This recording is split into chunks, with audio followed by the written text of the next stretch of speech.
Hello, everybody, and welcome back to Small Town Murder Express. Yay, choo-choo!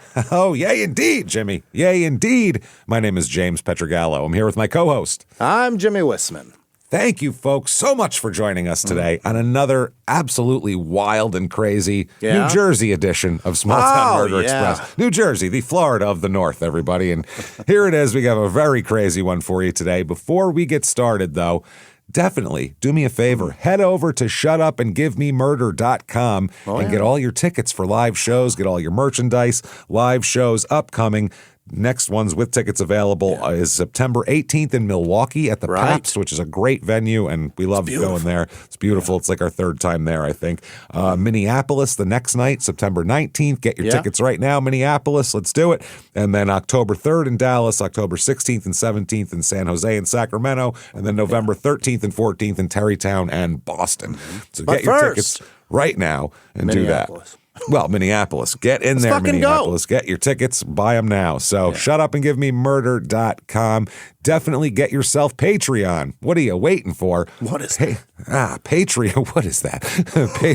Tell me more, Jeff. Patreon.com/crimeinsports, which is the name of our other show. God damn it. Let's go. You should listen to. Absolutely. Anybody $5 a month or above, you're going to get everything we put out, including as soon as you subscribe, you're going to get hundreds of back bonus episodes you've never heard before. You can binge on those, almost 400 of them, actually. Then immediately after that, every other week, you get 2 new episodes, one Crime and Sports, one Small Town Murder. This week, what you're going to get for Crime and Sports, we're going to talk about the Christian Power Team, which were these guys that were just roided to shit, jacked up, huge lunatics that would go on the religious channel and like bend rebars and tear phone books and then scream about, "Thank you, Jesus, thank you. Give me the power." Oh boy, and there's some scandal that goes on after. It's a lot of fun. Then for Small Town Murder, it's internet salad time, everybody. We're going to go all over the internet and find everything that we find interesting that we want to make fun of and talk about it, except for politics, because we feel like you probably hear enough of that shit. So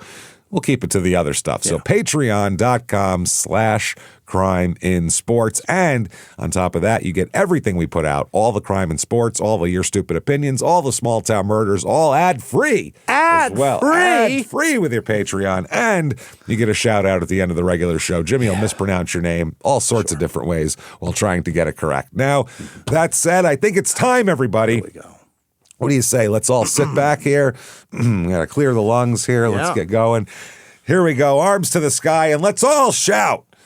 Shut up and give me murder. Yes. Okay. Let's do this, everybody. We are going on a trip here. Let's go to New Jersey. Hear the excitement ripple through the crowd here. Franklin, New Jersey. Now, this is also called Franklin Borough, New Jersey. So where's that at? Either way, it is in northwestern New Jersey, in Sussex County up there. It's about an hour and 15 to New York City, and most of that is traffic because the distance is not that far. About 2 hours and 15 minutes to Philly, if you go the other way, and then an hour and 10 minutes to Woodbridge Township, New Jersey, our last New Jersey episode 659. We remember that one well. Suitcases Full of Murder, that was called. Yeah. That was disturbing. Yeah. This is in Sussex County, like I said. Area code 973, population 4,904. Wow. So not too big here. 4,904. That's it. Pretty small. Wow. That's it. Median household income here. This isn't very expensive either, which is strange because it is very commutable to New York City. Commutable. So the median household income here is $76,729, slightly above the national average, but not much. Median home cost here, $207,500, which is well below. How'd they pull that off? I don't know. I don't know what's going on there. I don't know. Commutable to New York City and $200,000 home seems. Is there nuclear waste? Has to be. Well, it's New Jersey. It's all. Yeah. I mean, it's all New Jersey. Let's be honest. But New Jersey's an expensive place. There's a lot of very expensive towns in New Jersey. Nickname of this town. I bet you I could give you 7 million guesses and you'd never guess it because I was like, what? The fluorescent mineral capital of the world. Okay. Is it fluorescent because there's nuclear fallout? What's going on? Probably it.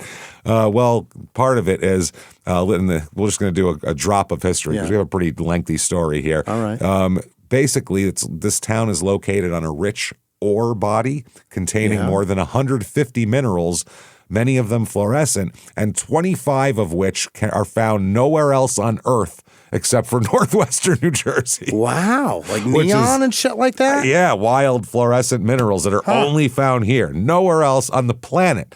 Wow. You can go to Thailand and dig forever and you never find shit. But here in northern New Jersey, they have that and decent pizza. That's all they have. So reviews of this town, here it is. It has 3.3 stars on Niche. So again, you wouldn't go to a Chinese restaurant with 3.3 stars on anything. So here we go. Here is 5 stars. Crime is mostly low here, to my knowledge. Unfortunately. That I'm aware of. That I'm aware. I mean, I don't see everything. I like when someone does that. When they're like, listen, I don't know everything. You know what I mean? I didn't see that one. To my knowledge. Unfortunately, illegal drug usage sale is prevalent here. Well, yeah, it's called America. You're in. You find me a town where there's not a prevalent drug use that's outside of Utah, and I will give you something. I'll bet, you know what? It's pretty high there, too. Oh, it is. I'm just saying they might hide it better. Yeah. Probably just not in like the rural areas. I'll bet rural Utah. I would think it's more in the rural areas. In America, that's how it is. I don't know. Rural Utah, I just see like Colorado City, Arizona, shit like that. Or that. It's either, FLDS or that. But I mean, like you go to small towns in Arizona, they are meth dens, all of them. Bad. Every single one of them is a meth den. It's the only way the place goes. The police force and justice system are doing their best to remove drug-related crime. Other than that, the police are good at what they do, and there is a strong sense of safety here. Okay, here's 3 stars. Franklin is a typical small town, very quiet. It does not have many employment opportunities. You're an hour and 10 minutes from one of the biggest cities in the world. Calm down. It has a couple of supermarkets and a Walmart. Okay, that's not great. The town is famous for the Franklin Mineral Museum, which is worth a visit. Yeah, also all those minerals. Yeah. All those minerals. And finally, 1 star. I grew up in Franklin. It's pretty, however, it doesn't have many employment opportunities. Also, it isn't a diverse area. I personally found it difficult. I recently moved back to the area. However, there is now less for children to do than when I lived here 20 years ago. The school is mediocre. My children are bored living here. Yeah, every kid is bored living anywhere. That's your fault. You could take a kid and move them to Cinderella's castle in Disneyland. In 3 months, they'd be like, it's boring here. Yeah. It would never even, anywhere you move them, they're bored. You got a Walmart. It's got a toy aisle. You could keep them occupied. There you go. Yeah. Like any other small town people, go do your time spinning those aisles, my man. That's it. I have found it hard to find employment and a nice place to live. I've decided that it was not a place that I wanted my children to grow up. It is still not at all diverse, and my children also find it difficult to fit in. I will say it is a nice place to visit, but I don't recommend living here. Which for a 1-star review, that's pretty mild, honestly. The whole thing is like, I don't know, it's all right. It's a little boring. Things to do here. Here we go. The Mineral Museum, like we said. Yeah. Got to do it. They have days at the Mineral Museum where anyone can come and dig for minerals for $75. You pay $75 and they give you a little shovel and a bag probably, and you go out there and do whatever you want. Go find some shit. Where are you digging? Just a wild field? I have no idea. Wild mineral field? I have no clue. And I don't know what you're getting. Is this of any value, or is it just, I don't know what you're doing, but that sounds fun. I mean, I'll dig around for some shiny rocks. That sounds fun. What the hell? It's fun for the kids probably. There's also the Franklin Day Festival. And that is, they say their motto here is bringing the community together. Right. Oh, yeah. We have a couple of bands playing there. Swing Sabroso is coming. Sure. Oh, yeah. Since its inception in 2000, it's generated a growing number of loyal fans throughout the tri-state area and abroad. Is that right? They even get outside of New York, New Jersey, Connecticut, into the wilds of Pennsylvania and New Hampshire, Maryland even. These 3 states, we may be in Philadelphia before you know it.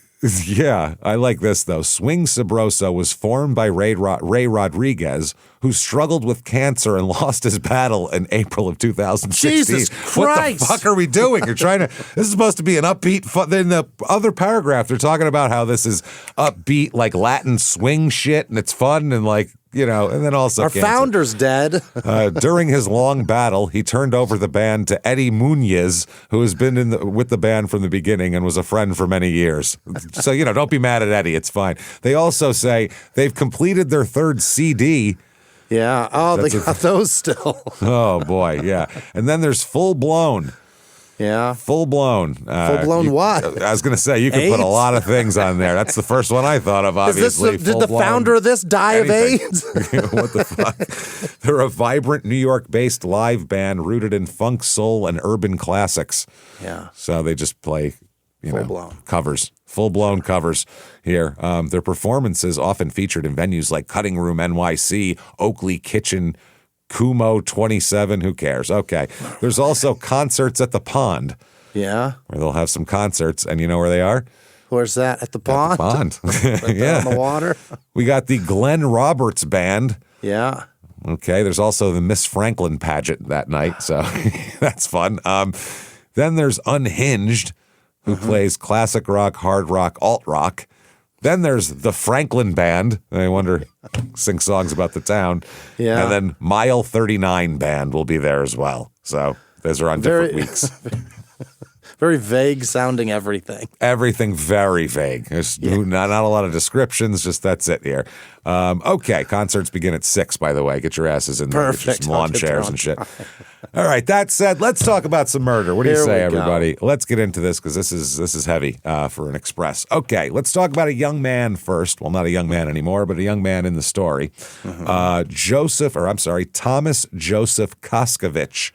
TJ Koskovich. TJ goes by Tommy K. Koskovich.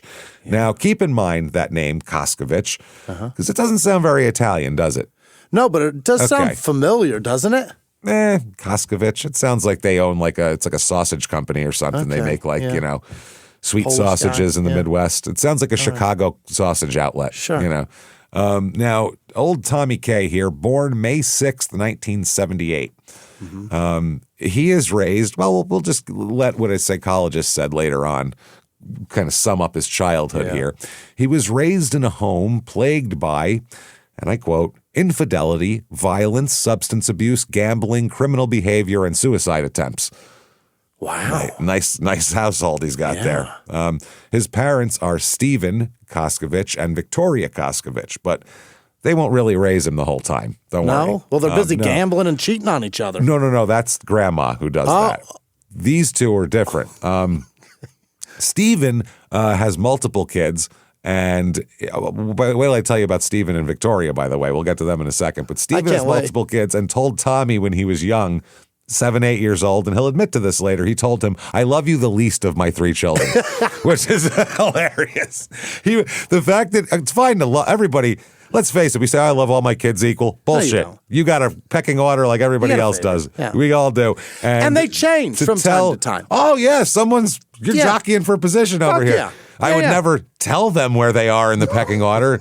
No one should. Don't tell them that. If they get arrested and and it costs me money, they know where they stand. Oh, they're in 3rd place now. You just went from 1st to 3rd like you're in Mario Kart and you spun out. When you cost me money, you hit a banana. I'm sorry. Sorry, bro. I don't know what to tell you. But he told him that. I mean, to feel the need to sit a child down and make sure he knows that you love him the least that's wild, the thought. Yeah, it's one thing to know it and feel it, but to sit him down and tell him is wild. In between, episodes Hello, of number 3. Wah Wah Wubsy, you're doing this. Yeah. Now, his parents... Glad you're learning to count today because you're number 3. Yeah, 1, a 2, a 3. Now, on top of that, Stephen's judgment is terrible anyway, the father. That's a terrible judgment, but that's not the original sin by any stretch of the imagination. Okay. Stephen and Victoria, Tommy's mom and dad, are step siblings. So, right there. What in the fuck? Back away from the mic. I don't even know what to say about that. Who the fuck marries their stepsister? This isn't Pornhub. What are you doing? Somebody's done it. They're not the only ones, but that's the first ones I've heard of. There's no blood relation, but it's just not done. You just don't marry your step sibling. Yeah. That's just fucking weird. I mean, that's disgusting. Wow, that is the next step of porn. There is actually. Oh no, it's on the homepage. No, but that's the next step. Actually, marrying them. There's no porns that I married my stepsister. Like they not don't just fucking them. They don't come in a tux and a wedding gown and then start going at it. You know what I mean? Like this is like, hey, mom's out for the afternoon. Yeah, different deal. The next taboo on the homepage. It's got to be. That's the next one. So I mean, raised in the same house. I mean, gross. It's gross. It's just gross. Stephen leaves the family when Tommy's about 10 years old. Yeah. So really, he left two families. He doubled up there. He left a lot. His now Victoria, a couple years later, she just takes off too to go live with a boyfriend and leaves Tommy 12, 13 years old just with the grandma. Wow. With her grandma, with her mom, I believe. Yeah. So parents abandon him completely. Gone. They don't care. And, probably better if the dad tells you, I love you the least. Yeah. Probably better he's not around. So he basically, both parents just kind of shit him off there and, send him off to the grandparents. Oh, by the way, he's got some interesting issues. Number one, he feels that his toy soldiers and trees and things of that nature are sentient and can feel things. Like his toy soldiers. Do they talk to him? No, that's another level of whatever. Okay. But he just thinks that they're that. And also, he says this for years, that from the age 6 on, he heard what he called whispers, hearing voices from a, quote, evil false prophet. Yeah, it's almost like you shouldn't fuck your step siblings. It's weird. Yeah, I mean, not that that's going to have any genetic basis on it, but no, it's going to make a weird kid. I'm sorry. Genetics aside, it's going to make a fucking weird kid. It's just weird. They're going to find out how you met. Know. Yeah. How'd you meet Mom and Dad? Well when I was 8 and she was 6, her dad brought her over, and oh boy, was I intrigued. I'll tell you what. Her dad married my mom. Wait. I met her at a wedding, our parents' wedding. So they send her to live with Bertha Lippincott. Believe that is Thomas's mom, Dad's mom. Bertha's an addict, according to everything here. An addict. She abuses prescription painkillers at the time. Apparently, according to other I don't know for sure, but according to everybody's sources, she was an alcoholic and a compulsive gambler. I also hear Bertha and attempted suicide on multiple occasions. All those things were just Bertha? That's just the grandma. God damn. Which to me, that's like, my parents could have been a little whatever, and but the grandparents were always like the safety. The safe spot. Yeah, they'd send me to the grandma's house, and I knew everything was fine. That was so to have grandma be insane. I mean, my grandmother was insane, but in a loving way. She wasn't like this. She was just from Italy, and this is his safe pocket. This is safe place, and it's described as a house that's filthy, chaotic, and overcrowded. And when I say filthy, wait till you hear from his uncle later, who says he slept in abandoned buildings in Harlem in the 80s, and he felt way more clean than being in this house. It was cleaner than this house. It was clean. Yeah, he said the rats, the better, everything was better. No, we're talking police come from time to time. Not a lot of food in the house. Right. Laundry's not getting done. No supervision. Kind of run wild. It's not good. Oh boy. Live like one of the wild and wonderful whites of West Virginia. Now at the house, he's got an uncle named Leonard Koskovich, Uncle Lenny. Now Uncle Lenny is basically in the couple years when he's got formidable years here, Tommy, from like 13, 14, 15, these are the only years that Lenny is not in prison in his adult life. Is that right? And he's spending them being the male role model for this child. Yeah, which is obviously not good. Lenny himself describes himself as a, quote, menace to society. Nice. An addict and a career criminal, spent his whole life in prison. This is Uncle Lenny, said that he taught Tommy how to be like him. Oh, no. He gave him drugs. He gave him pills. He gave him all sorts of shit. They said that basically, Tommy was smoking cigarettes by age 8. Yeah. Which is my grandfather told me he started smoking when he was 9. Yeah. And I was like, holy shit. But that was like in the 30s and like his father's an immigrant and they were like, he dropped out of school at 12 to cut hair like my grandfather. Like it was a different time. Yeah. Depression was going on and shit. This is the 80s. Cigarettes on and off from 10 till 10? 10 I was smoking, but I didn't have a habit. 8 is crazy. That's insane to have a habit 8. It's insane to not be afraid of being burned by one when you're 8. 8 is a very small child. That's, what is that, 3rd grade? That's you can't smoke it. You still have like cartoon character backpacks. You can't be having a pack of Newports in there. That's crazy. Hey, get me my cools out of there. Yeah. Open up Dora's mouth and get me my cools out, would you? Like that's insane. I had a whole ass habit when I was 16 though that I was supporting on my own because I had a job and. Well, yeah, 16 is different. A lot of kids smoke at 16, but 8 is a whole different deal. That's crazy. Yeah. He was drinking beer by 12 or 13, which I've heard worse in Wisconsin. That's considered a late bloomer. That is late bloomer. Then that's waiting to retirement. Yeah, weed, hard liquor, pills, LSD, everything. He's into prescriptions a lot, opioids and barbiturates. He likes a drug called Fioricet. Fioricet, which is acetaminophen, caffeine, a barbiturate, also all mixed in. It's for migraines, apparently. Sounds like fucking syrup. You know what I mean? Yeah, no, they're pills. Oh. They're pills that you take for migraine. So he would also steal Bertha's pills out of her purse, and him and his uncle would get high. They said basically later on, psychologists will say that Tommy pretty much is emotionally arrested at about 11 years old. It's about where That's not good. Where he goes. He wants life in the fast lane, little Tommy. This is the thing. This is what little Tommy wants. At some point, in the midst of this childhood, he starts telling people that he can't wait to grow up and kill people because he wants to join the mafia. It's not the army, first of all. You don't really join. You kind of have to. And there's no draft. He wants to be a mafia hitman. Okay, but you don't have one very specific qualification for being in the mafia. Number one, that's one. They're not going to trust you. Is going to hold you back. That's number one. You're already in the hole.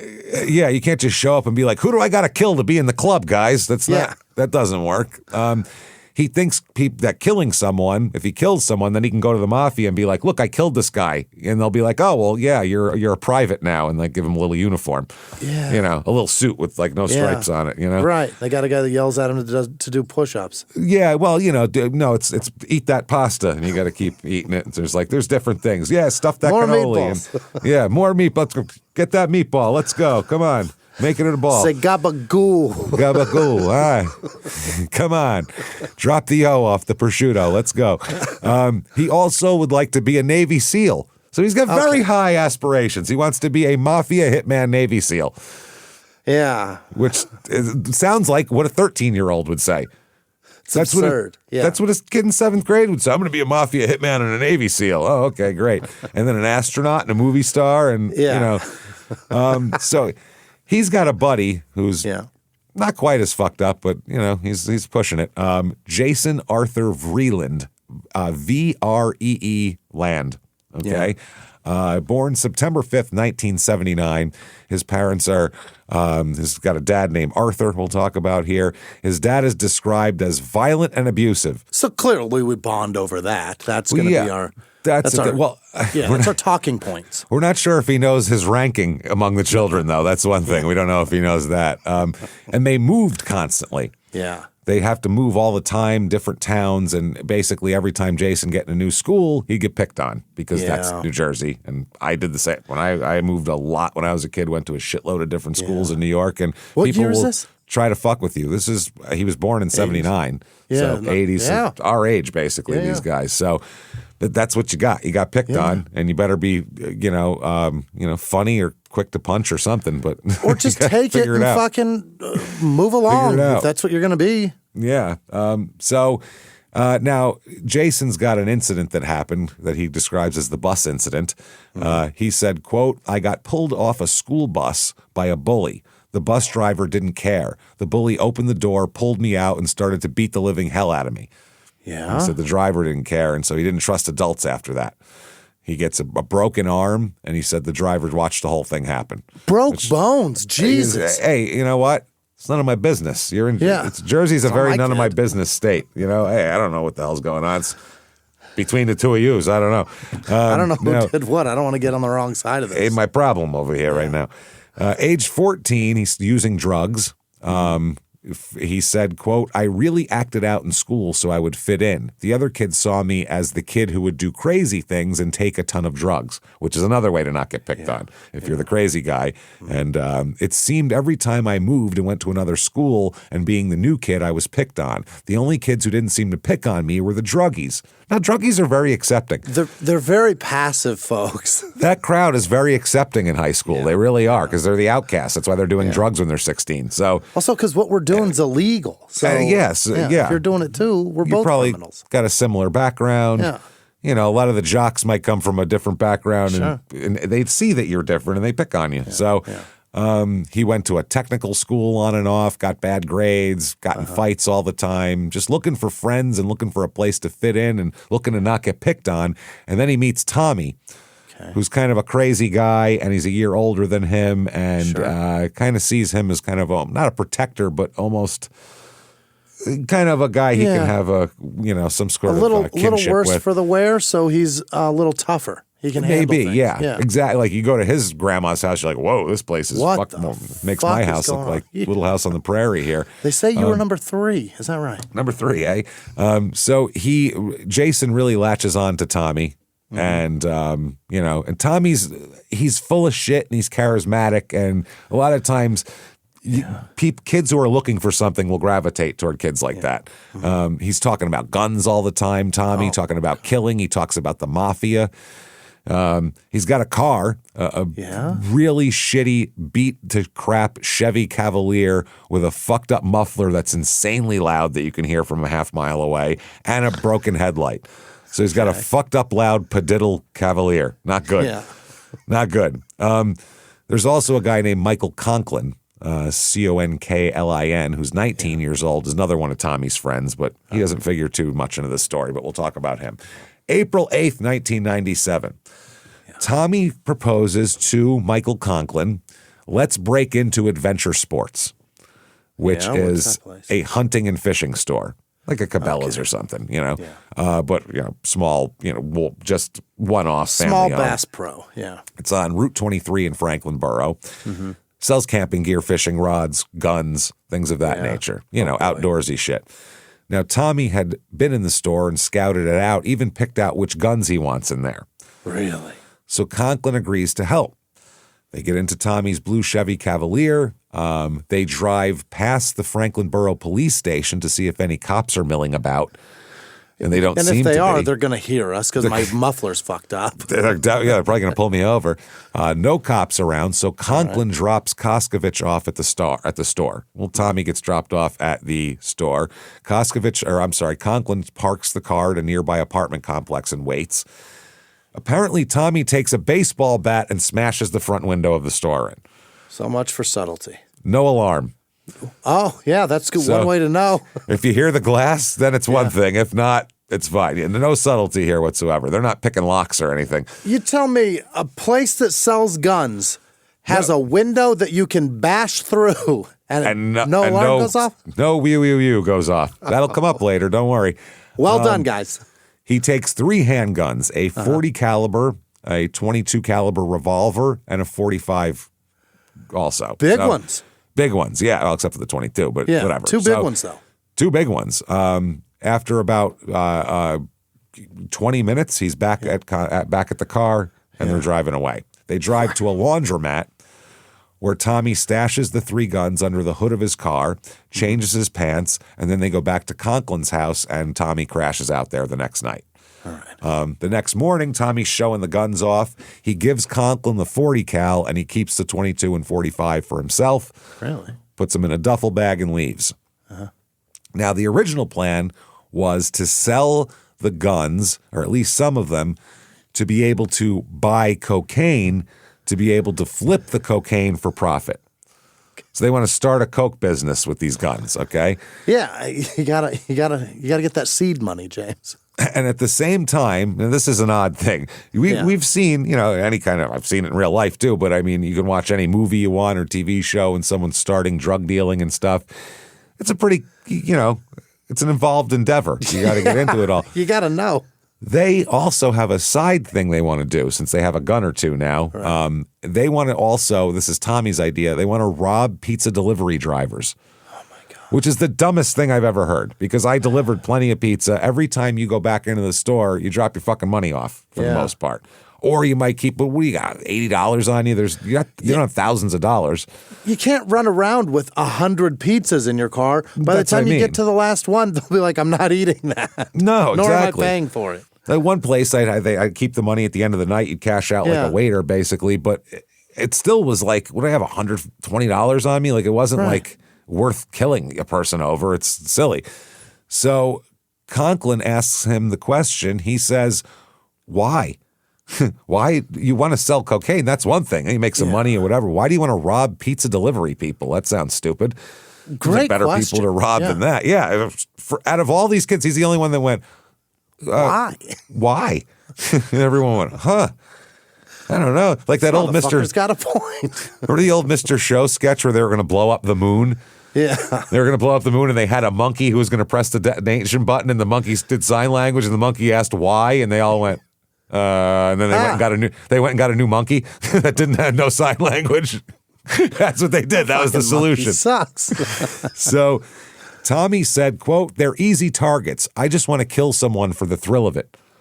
Okay, so now you're not robbing people. Well, you rob them too. Yeah, but that's not the point of it. That's not the point. And the mafia really wants you to rob pizza delivery men. That's how you get into the mafia. That's like that's AA, AAA. It's the minors. When you bring your resume, if there's a 0 next to pizza delivery men killed, you're not getting hired. You're not getting. They're like, how many pizza guys you off? Huh?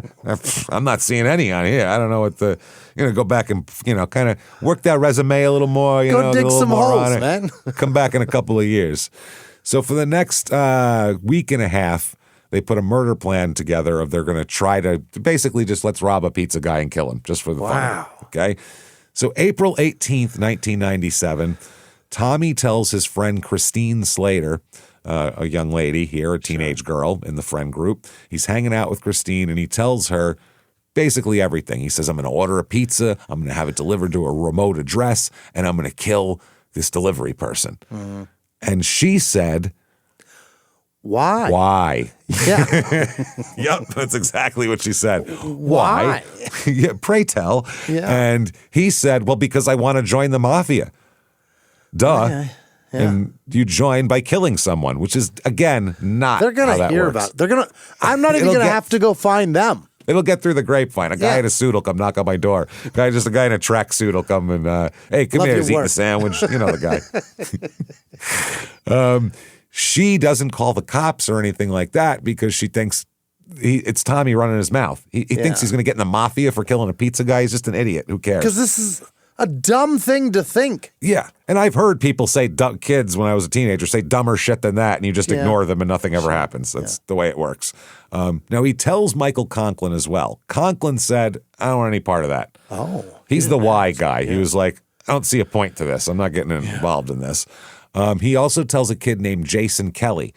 It's a long story, but Jason Kelly, the Kelly family, Robert and April are his parents. Tommy helped them out while a member of the family had cancer, and Tommy did things for the family and fucking mowed the lawn and was a real big help to these people while somebody in their family had cancer. So Did he tells a Spanish music band. That I'm not sure about. So he tells 2016 he lasted till. So he tells Jason about this too, and he asks Jason, "Can you get me some .45 caliber bullets?" You were just in the shop. Didn't get those. He got the guns, but forgot to get any bullets for them. What the fuck? So Jason Kelly, not Jason Vreeland, Jason Kelly gives him the bullets. Oh, he's got him on hand. He asked him for him. Mm-hmm. So then the next day, Saturday, April 19th, 1997, they're at Tommy's house, Tommy's grandma's house. He spends part of the day with his girlfriend, Kimberly Prestige. At 8 p.m., Tommy is over at Conklin's house now, Mike Conklin's house, the Y guy. Conklin's mother, Florence, sees Tommy, said that he seemed anxious at that point.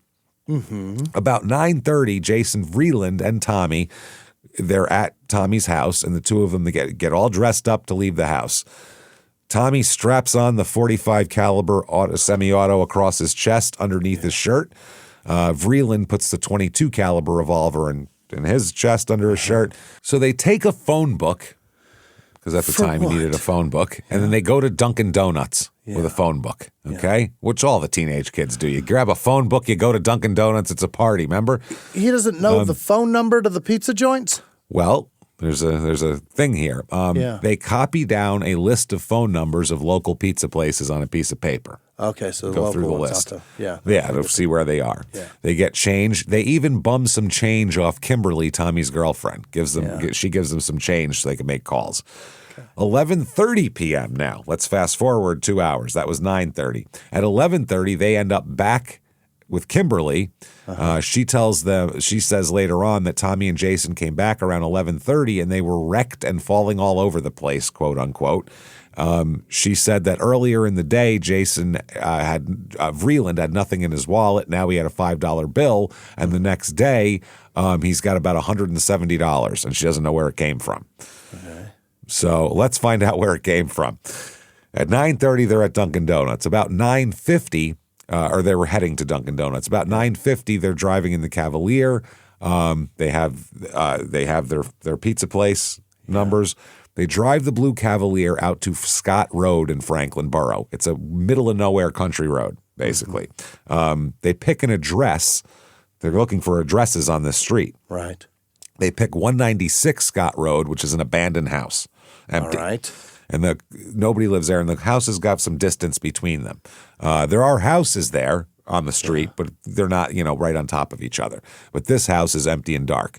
So they drove past it, got the address of it, and then went to Dunkin' Donuts. From 10 p.m. to 10:06, they're on the Dunkin' Donuts payphone making phone calls. Yeah. Here. We find out at 10 o'clock they called one pizzeria. So they call pizzeria number 1. Yes. They refuse to go to Scott Road. It's too far out there, and they don't know where it is. So they're like, we're not fucking going where we don't know. We're not sending a guy to be vulnerable out in the middle of nowhere. No. No, it's too far. That's it. They call 10:01, pizzeria number 2. They're not doing deliver. They don't deliver to that area. 10:02, pizzeria number 3. They don't deliver to Scott Road out there, too far. Because every pizza place has a radius of where they got a window. Yeah. Now, I worked for small, family-owned pizza places. It's not like Domino's where it's a hard window or something like that. At a small-town place, they're like, it's all right, fine. Yeah, take the order. We'll come to that one. Yeah. I remember asking the owner, will we deliver here? And he goes, and see how busy they are. And they're like, I guess so. Yeah, what the hell? Yeah, sure. I've done that before. 10:03, they called Tony's Pizza and Pasta in Hardyston, New Jersey. Yeah. How many Tony's Pizza and Pasta are there? There's 3 within 3 miles of my house. 3 Tony's. So they pick up the phone and they ask, is Jeremy Giordano working tonight? And the guy on the phone says, yeah, Jeremy's here. And then they hang up the phone. Okay. Because they know a guy who works at one of these pizza places who does deliveries. Yeah. Okay. They call pizzeria number 4. They say it's too far out, not doing it. They call pizzeria number 5. The kid answering the phone says he'll do the order, but then the owner, the boss, says no, Scott Road's too far, so they cancel the order midway. Then they call back to Tony's Pizza and Pasta. Yeah. And they said, will you deliver out there? And they said yes. And so they place an order for 2 large cheese pies, okay? 2 large cheese pizzas. It's $16.50, which I love 90s Northeast pizza prices. Yeah. That's like exactly $8.25 is like exactly what they were at the place I worked at the time. So that's pretty funny. Going to 196 Scott Road. At 10:30 p.m., the kids are back at Scott Road, Tommy and Jason. They park the Cavalier in a way that they can basically they backed into the driveway of this house. They load the guns. 22 caliber for Vreeland, 45 for Tommy, and they stand out on the curb of the house in jackets waiting for the pizza. 10:35 p.m. here, Jeremy Giordano, by the way, who's 22 years old. Oh, my God. They know the guy. They know the guy. He gets the order. He's been delivering pies for a while at Tony's. From all I can understand, he sounds like a real nice kid, this Jeremy, too. Yeah. Everybody says, oh, sweet kid. He's been a delivery driver, so he knows all these roads. Believe me, I delivered pizzas when I was a teenager. I knew every fucking road in the delivery area, every little tiny road, which was great because there's a lot of little places to go smoke weed and places like that. It's good to know. Side pockets, sure. You know how it is. So he knew every shortcut. He knew everything. Now, the owner of the pizza place is Giorgio Gallara, Gallara. Goes by George because, it's easier. Yeah. He's 25, and he owns the pizza place at 25. Wow. He bought the pizza place when he was 21. He'd been working there since he was 13. Yeah, parking cars. Parking cars out front. So, yeah, he, I guess when the owners wanted to retire, he said, I'll take over. So he did. Now, Little Georgie got it. That's Little nice. Georgie. Yeah. Little Giorgio. So George has a girlfriend named Laura who's waiting in the parking lot for him. They have a 4-year-old daughter as well, who's also in the parking lot out there waiting for Georgie to get off work. George to get off work. They have a camping trip planned for the morning. They already have the car loaded. They're all ready to go. Now, George, though, being a decent guy and a guy who owns a pizza place and gives a shit about his employees, actually, says, something doesn't feel right about this. I don't like it. It's out in the middle of nowhere. It's late. It's just a weird call. The hang up. They called back 2 minutes later. Very East Coast and Italian to have some suspicion. I don't like this. And he doesn't say don't go. He goes, I'm coming with you. How's that? Oh, we'll how go together. about that? Me and you together, okay? Yeah. So they hop in Jeremy's 95 Pontiac Grand Am, which is a great car for back then. A Grand Am? If I was in 97...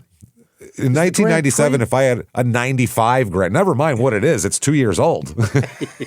Every car I had at that point was 10 years old. It was a piece of shit. Yeah, the seats in these were so comfortable. They were that like plush. Oh, I remember. Almost like plush velvet. Velour. They were such great fucking seat and puffy as shit.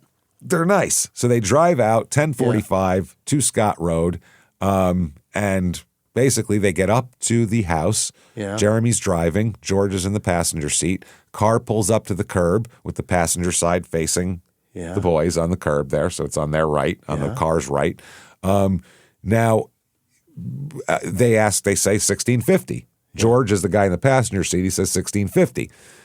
So Tommy looks at Jason and says, you got money? And Jason says, yeah. And then Tommy goes, oh, no, never mind. I got the money. And reaches into his jacket pocket, pulls out the .45, and empties the clip into the car. Oh, my God. Empties the clip. 7 shots. Bang, bang, bang, bang, bang. Quick as he could. Jason then fires the .22 into the car as well. They're just opening fire on this car. Like there's Sonny Corleone in the fucking car at the toll booth. Wow. So 2 of the bullets from the .45 enter the right side of Jeremy Giordano's neck and exit out the left side. Oh. The medical examiner later will say those bullets killed Jeremy pretty much instantly. It's over. Done 2 more .45 caliber rounds hit Jeremy in the left knee. Both bullets will be recovered later. Now, Giorgio Gallara in the passenger seat, 5 bullets on him, 5 wounds. A graze across the bridge of his nose, 2 wounds to his right elbow, 1 large caliber wound to the right side of the face. That's the fucking .45. Shit. And then the fatal shot, though, is a .22 caliber bullet that enters the back of his head. Really? Yes. So 1 came from the .22, 1 deadly bullet came from the .45. Yeah. Then Jeremy's foot comes off the brake because they were still in drive, and the Grand Am starts rolling. Right. And gets kind of stuck in a muddy, brushy area there. Okay. Engine still running. We don't know. So Tommy and Jason run to the car, open the passenger door. They grab Giorgio Gallara by the jacket and pull him face down onto the ground. Right, because they got nothing out of this so far. So far, it's just they got a pizza. Ridiculous murder. The pizzas are on the ground, by the way, because they handed the pizzas out to him. So then goes over to the driver's side, does the same to Jeremy, and then they didn't know it was Jeremy till now. Yeah. Jason, when he pulls him out, he yells, "That's Jeremy! That's Jeremy! We shot fucking Jeremy!" Wow. Didn't want to shoot Jeremy. Yeah. That's why they were didn't want to do that to begin with. Now, Tommy doesn't know either person and doesn't give a shit. Doesn't care. Yeah. So that's how we know that Jason was making the calls, because he knew about Jeremy and Tommy doesn't know Jeremy. So Tommy starts rifling their pockets, basically, for cash. Just crazy. They climb into the Grand Dam, search the interior, the glove box, get a few more bucks. They get a wallet off of a small amount of cash in the wallet and Giorgio Gallara. 2 pizzas on the ground next to the bodies. They don't even take the pizzas. Talk about disrespect. A waste. 2 good, decent. That's good pizza. North New Jersey pizzas on the ground. I find that offensive. It's like, obviously the murder's offensive. Murder's terrible. And it's horrible. And it's obviously the overriding main horrible thing. Clearly. But on a side note, this hurts me. This hurts my heart. I don't like seeing pizza wasted like that. But the war on pizza in this country is alive and well. And it's gotta stop this now. is just a brutal waste of 2 pizzas that were very edible, I'm sure of it. Absolutely. Fucking delicious, I bet. Yeah. So Jason tries to back the Grand Am out of the mud, but it's stuck in the mud. Yeah. So Tommy says, forget the car. They're going to steal the car, too. But they said, forget the car. They run back to the Cavalier. As they're running, Tommy says, I can't believe we did this. I can't believe we did this. And then Jason says, I love you, man. And then they hug in the middle of the street. Quick bro hug before we hop in for our murder Bud Light getaway. commercial. Just a quick one. Yeah. I love you, man. So that's what they do. Then they get in the Cavalier, drive away. By 11 p.m., they stopped at the Presbyterian church where they got out, walked to the front door, and made the sign of the cross and left. Okay. Now they think they're the fucking Boondock Saints? That's what I mean. This is ridiculous. Jesus. He doesn't know. That's what a mob hitman would do, right? Yeah. Gotta go up okay. Fucking, yeah, as long as you ask forgiveness. What do you think they did next, Jimmy? They go burn a saint, James? Is that what they did? To have their own ceremony. Did they take that phone book and look up the mob? They went bowling. As you do, right? I mean, I love bowling, but so on the way home, they ditched evidence too. Jason been wearing black gloves and had a blood-stained shirt. He threw the shirt into a stream as they drive past, which will later be recovered, by the way, along with receipts from Tony's Pizza, the bill for it, the guest check thing, and also Galera's identification card and driver's license and all that kind of shit. Now, Tommy takes off his khakis with blood all over them while he's driving and puts on a clean pair of white jeans. Who the fuck wore white jeans in 1997? What a dork. That's a wild. Why does he I'm gonna have tell those? You, no teenagers wore white jeans in 1997. Not males. You'd get a pick. Oh, yeah, women can wear whatever they want as long as their ass looks great. We would have got picked on unmercifully for that in the Northeast. Jeans. Your friends would run by you and drag their shoe on your fucking thigh. Yeah, oh yeah. You'd be kids would kick you right in the ass. I have my shoes on your ass all day. You can't have that. So they put the khakis into a gym bag. They get back to Tommy's house. They stuff both guns and the bloody khakis into a gym bag and hide the gym bag under a pane of glass outside the house. Just leave it there.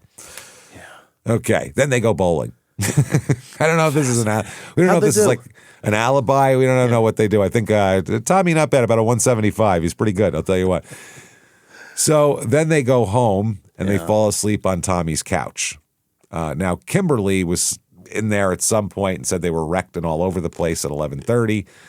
Okay. So were they drinking? What were they doing? That's what we're trying to figure out what happened after that. Or I don't know if they were just pretending like, hey, we went out and got wrecked and that was our thing, not murdered people. Sunday, April 20th, 1997 comes along the next day, and the Pontiac Grand Am is still stuck in the mud. Yeah. Still sitting there. There's a 911 call pretty early, and a patrolman, an officer, pulls up, finds the Grand Am, the muddy, in a muddy patch, both doors ajar, 2 adult males face down in the grass, large amount of blood both inside and outside the car, and 2 pizzas sitting there. Now, after eating a couple of slices, of course, you got to process the scene, see how that's part of the report. Was the pizza any good? People are going to want to know. The report had a lot of grease on it. It's the thing, greasy sauce stains. So they find 6 spent .45 caliber shells recovered on the road in front of the abandoned house. 2 more spent .45 casings recovered from the front passenger seat of the Grand Am. 2 large caliber bullets in the left knee, a .22 caliber bullet in the back of the head. Yeah, so this is crazy. Now the investigation, Tony's Pizza and Pasta gets a phone call from the police the next morning. And they said, yes, the 2 pizzas went out around 10:30 the night before to 196 Scott Road because the owner was going to be away that weekend, so I'm sure he's got a manager opening up. You know what I mean? They said, yes, Jeremy Giordano was doing driving. Yes, Giorgio Galera, the owner, went with him. They never came back. We didn't know what happened. Then they talked to the girlfriend, Giorgio's girlfriend, who waited in the parking lot. She waited for a long, long fucking time. She tells them about that. At the same time, this is becoming news around town, and Christine Slater hears about it, the friend that they told about it, who blew it off. So she calls the goddamn cops right away. She says she called the cops. She's like, I know who did it. She said, my friend Tommy told me 2 days ago he was going to do this because he wanted to join the mafia and he wanted to kill a pizza delivery person and steal the car. And then what you do is you give the car as a tribute to the mob boss, and then he lets you in. Here's a 95 grand dam, and he goes, you're my son now. And then you burn a saint. In 5 years, when it's out of warranty, you will call it a 95 goddamn. Because every 2 weeks, this thing's going to give you problems. It's going to be a fucking problem. So he said he wants to do that. He said he told me how he was going to do it, and this is exactly what I heard happened. Wow. So this is not good. Now, number one, she heard about it ahead of time and didn't say anything. So this could be a crime for her. Uh-huh. But they don't really care because she's a teenager, and she said, I didn't think he was going to fucking actually do anything. Seriously. He talks all the time. He's been saying this for years. Then they get a second tip, though. Stephen Madden's a guy who lives on Scott Road, and Saturday evening before 10 p.m., he sees a blue Chevy Cavalier with a loud muffler drive past his house. Yeah. Very distinct car. Maybe 15, 20 minutes later, he sees the same car drive past again, loud muffler. 2 other Scott Road residents saw and heard the same car. One headlight out, loud muffler. Yeah. So they talk about it. He calls the police. So now they have the guy putting them at the scene. They have the friend saying that she, told him to. They said they were going to do it, and we've got 2 people that saw his dumb fucking car. Stupid car. Idiot. So April 21st, 1997, the next morning, we're talking middle of the night, not even morning, 2:30 and 5:30 in the morning, they arrest both of these idiots. At their homes asleep. Oh, yep. They pull Tommy out of his bed at his grandma's house. They read him his rights like 7 times, by the way, at the scene, in the car, at the station, before they interrogate him. I mean, he gets his rights read a lot, by the way. When they search him, they find, just his person, a pouch containing 26 pills, later identified as Fioricet, 12 marijuana seeds just loose in his pocket. Who the hell keeps seeds in their pocket loose? He kept this like he's going to grow. Just loosey-goosey in your pocket. You're not going to grow that. Throw them away. And 5 $10 bills. Big haul from this robbery here. They take him to the police guard. He signs the Miranda sheet. They do an inventory search. They do all that. He signs a waiver twice, by the way, Miranda waiver. Then he sits down and for 46 minutes tells the cops every goddamn thing in the world, Tommy does. Just tells them everything. Confesses to the murder. Not a good mafia audition here, guy. He thinks when he gets out, he's got a career now. He walks them through the planning. Then he tells them, well, I burglarized Adventure Sports 11 days ago. That's how I got the gun. So then they close that case. They know what happened to that. Yeah. He says we went to the payphone. Goes through the entire thing, basically. Word by word, step by step. Everything I told you before came from his and Jason's own mouths. He told them how he premeditated a cold-blooded murder that turned out to be 2 fortuitously. Yep, and a robbery, and he even told about how they hugged in the street. It's not good. He even admitted, I love you, man. Yeah, and then he said, he took some drugs yesterday, but he's of clear enough mind to figure it out today, to talk to them. He's fine. He said the police weren't coercing him or putting any pressure on him. He said he was treated fine with no problems. Here's a couple quotes from him. Quote, the guy was screaming all the way to the bushes. It rang right through my head. I don't know why. I was scared. Then another quote, it makes it so you can do anything. It's not so much you don't know what you're doing. You're fearless or heartless. I have no remorse because I didn't know the people. Jay felt bad for Jeremy. Wow. Okay. Interesting. Now, Jason sits down, and he gives a partial statement too. He claims, though, that he only shot at the dashboard with his gun. So that's it. Wow. So I pretended to be doing it. Meanwhile, you missed. You missed, and you hit a guy in the fucking head. His confession here, this is the funniest thing. They're talking about murder. Yes, we did it. Yes, we did all this. But when asked how he got home the next day, he told police that, this is Tommy, he told police that he didn't drive Vreeland home, and they said, why? Why did you refuse to drive him home? He said, I didn't have valid insurance. I didn't want to break the law. I don't want to do it. Jesus Christ. I mean, come on here. Traffic laws are very important to me. Yeah, I am sorry, but I don't want tickets. My insurance is going to go through the roof over here. I don't have any, but it'll go through the roof when I get it. When I get it, the rates are going to be ridiculous. So in the search of Tommy's room while they're doing this, they find a lot of evidence. They find the .45 caliber pistol, two 22 caliber revolver, blood-stained khakis with the victim's blood all over them. Two empty 22 caliber cartridge boxes, Giorgio Galera's gym photo identification card. We can stop looking now. And 14 gun magazines, like combat handguns, handgunning. It sounds like a lovely magazine. Handgunning, and guns and weapons. Okay, then that sounds like just finger gun guy. A whole bunch of guys going like that. Boom, boom. Then a price list for crime-related activities, like his price list that he's going to put out. I'll do crimes for you for his business. Menu, if you will. Yeah. His menu. This included fake IDs, credit card frauds, and things like that. So this was like a thing. They also found a pair of black gloves. This is Vreeland's gloves, an empty wallet, which is Galera's, bags of clothes and paperwork. Then also handwritten song lyrics about killing people Tommy had. He writes songs too. And 5 strips of paper taped above a coat hook. God damn it, we're running out of time. There's so much more to this. I don't know what to do here. This is crazy. There's so much more to this fucking story. 5 strips of paper. 5 strips of paper taped above a coat hook. Handwritten in marker in Tommy's handwriting. They read weapons spot 1. Anyone else, we all kill you. Then one said Joe's spot. Anybody else, he kill you too. Tom's spot. Anybody else, he kill you too. Jason's spot. Anybody else, I kill you. Then Cocoa Puff's spot. By the way, we have no idea who Cocoa Puff is, and we'll never find out. It says Cocoa Puff spot. I'll kill you. All right. Okay. Now, his both the confessions line up perfectly with forensics and physical evidence. It's crazy. Then they find out also they charge him with the Adventure Zone robbery there.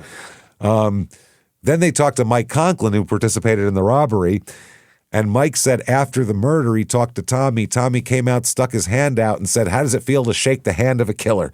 Oh, Jesus. He's such an idiot, man. He's such a fucking idiot. By the way, Jeremy Giordano's cousin Nicholas said, there are some people in my family who've never come to terms with Jeremy's death. Some people consider him Saint Jeremy. I live with this every day. Every day I think about it.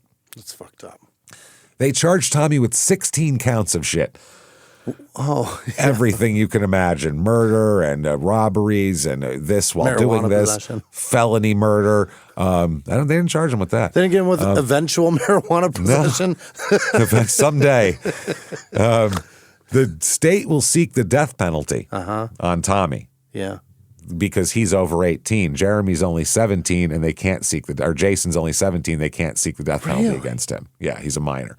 So anyway, Tommy, while awaiting trial, is charged with heroin possession in prison or in jail after him and other inmates received smuggled heroin. Idiot. Then in July, they're talking about him pleading guilty. He might. And he's saying he's going to plead guilty, but then he tries to kill himself with an overdose of prescription pills and changes his mind. Has it dawned on him how fucked he is? Is that what happened? I guess so. He's going to plead guilty and sit there forever. So during the trial, death penalty on the table. Yeah. They're going to allow the strips with the names on it, the Cocoa Puff thing. Now they insist it's a Stripes reference. The movie Stripes with Bill Murray. John Candy, Harold Ramis, and Judge Reinhold and all those guys. they insist it's a Stripes reference. Even Jason Kelly, the guy who gave him the bullets, testified that it is a Stripes reference and that was a joke among their friends. Don't know. Okay.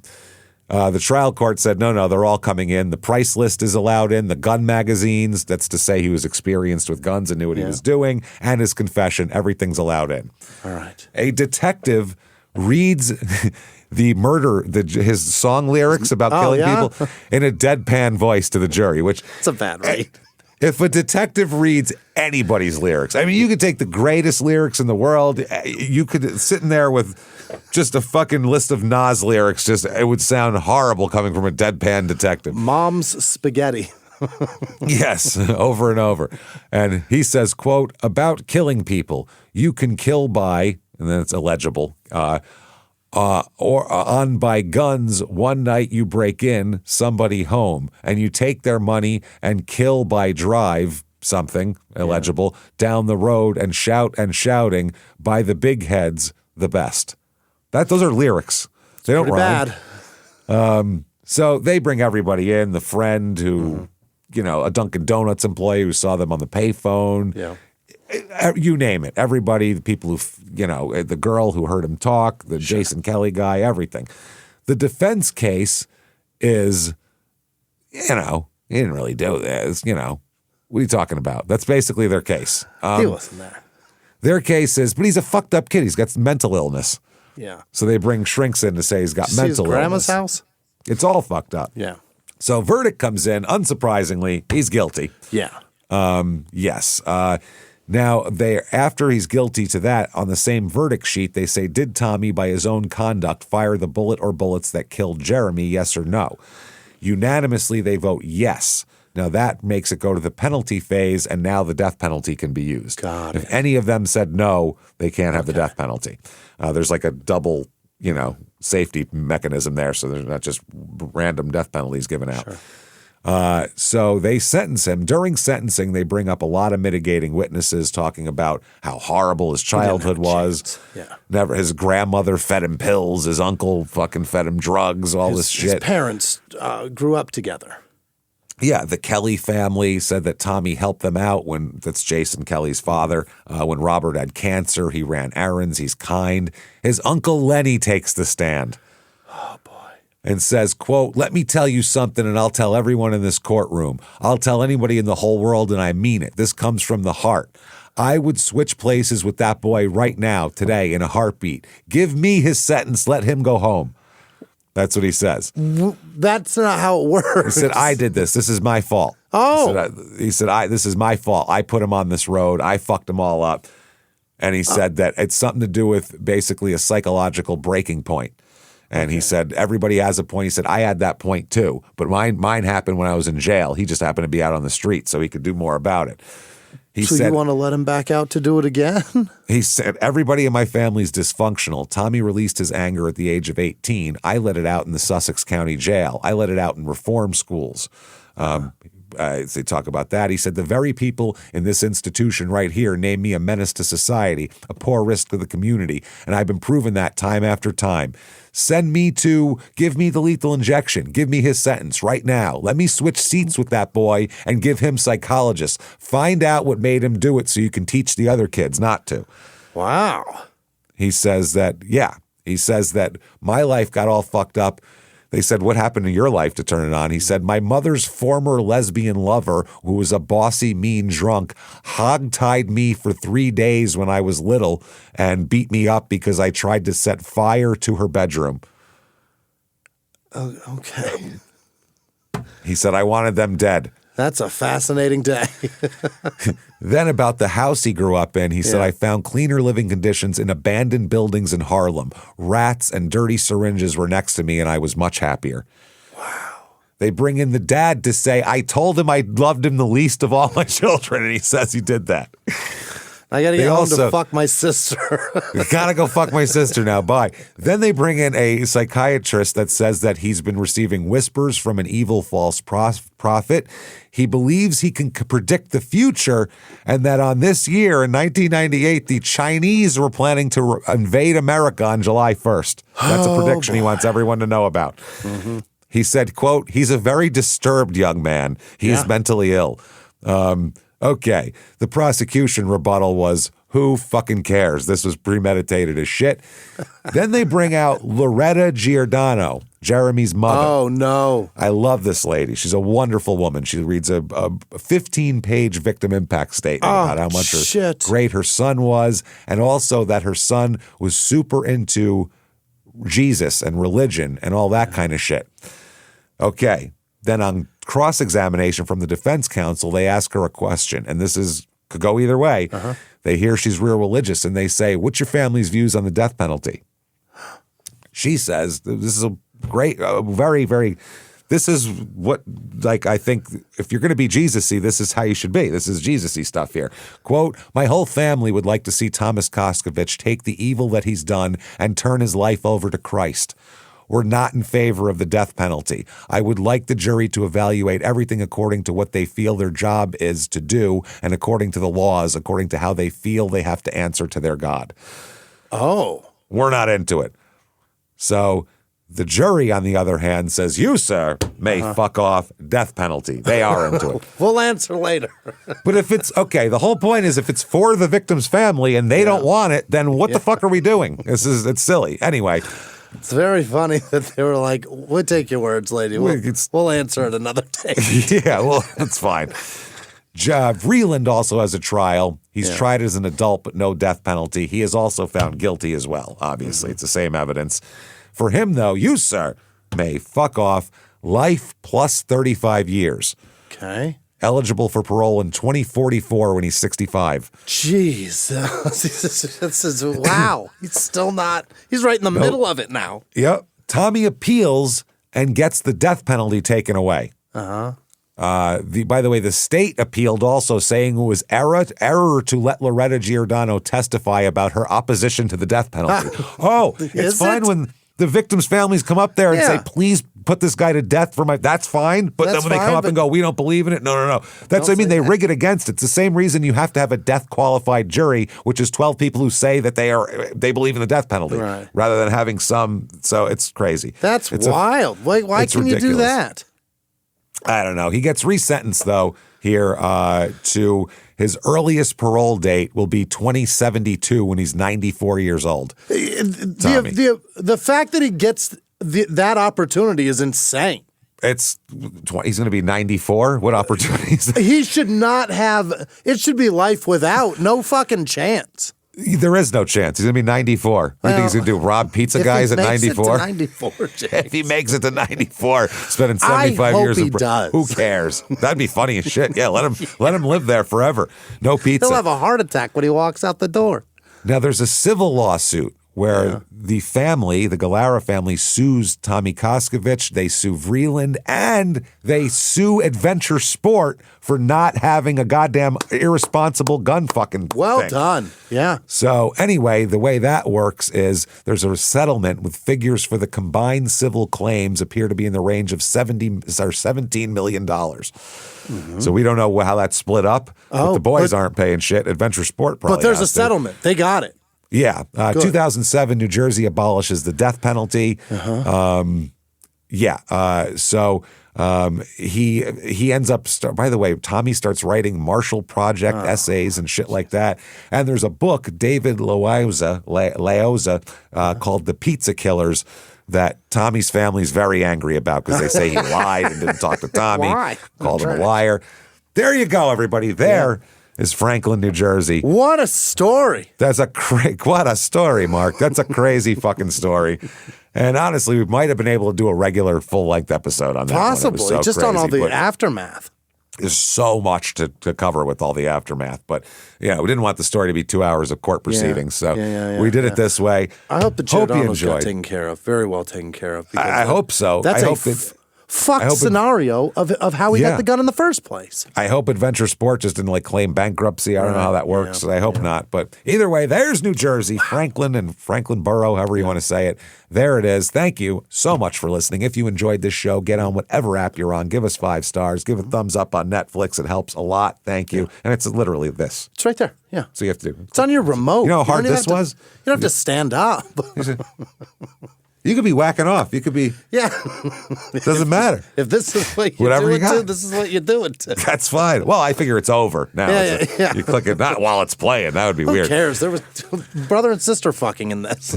Here's two dudes in their 40s talking about murder. That'd be fucking weird.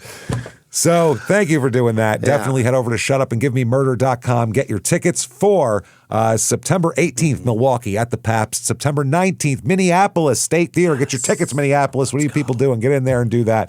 Shutupandgivememurder.com. Patreon.com/crime in sports. $5 a month or above. You get everything that we put out. Hundreds of back bonus episodes. New shit all the time. As soon as you subscribe, you get almost 400 episodes. Then you get one crime in sports, one small town murder every other week. This week, crime in sports, Christian Power Team. Yeah. Bending rebars, yelling about Jesus while they're taking steroids, and there's some scandal. Small town murder, internet salad. Let's go over and make fun of everything that's going on in the world. That's a lot of fun. Can't wait to do that. Patreon.com/crime in sports. And you get everything we put out ad-free as well. And you get a shout out at the end of the regular show. You can't beat it. Let's do that. You want to find us, shutupandgivememurder.com has links to social media, everything you could possibly want. Whew, that said, till next week, everybody. It's been our pleasure. Bye.